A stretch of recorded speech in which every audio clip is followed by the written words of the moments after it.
د خاناباد ولسوالۍ په شانتوب سیمه کې د فیض القرآن دیني دارالعلوم د لسګونه حافظان نن د یوې پتمنې غونډې په ترڅ کې د فراغت او خوښیو مراسم مانځي.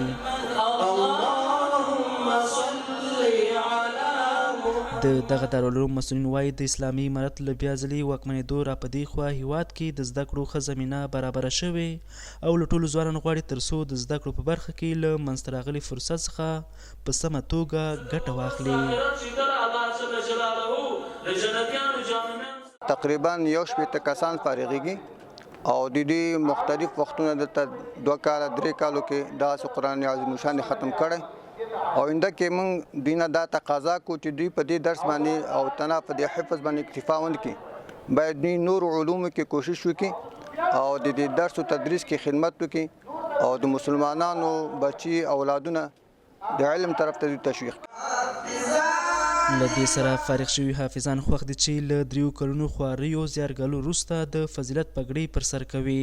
خو وایي لا هم زده کړې پای ته نه دي رسېدلي او خپلو هڅو ته به همداسې دوام ورکوي. ما وکولی سو چې په 3 کالو کې مې قرآن عظیم شان یاد کړو او استادانو نه مې ډېر مننه کوم چې ما سره ډېره همکاري وکړله په درسونو کې کوشش ما سره وکړه. امارت اسلامي افغانستان څخه موږ دا خواهش ده چې مدرسو سره د قاریانو سره د قراو سره ښه کومک او ښه امداد وکړي چې تر څو موږ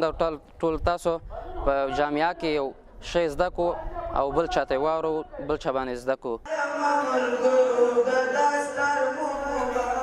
د کندوز ولایت خان آباد ولسوالۍ د فیض القرآن دارالعلوم د لسګونه حافظان داسې مهال فارغېږي چې د اسلامي امارت له واکمنۍ وروسته هیواد کې امنیت خوندي شوی، زده کړو ته د ځوانانو او ماشومانو لیوالتیا هم ډیره شوې ده.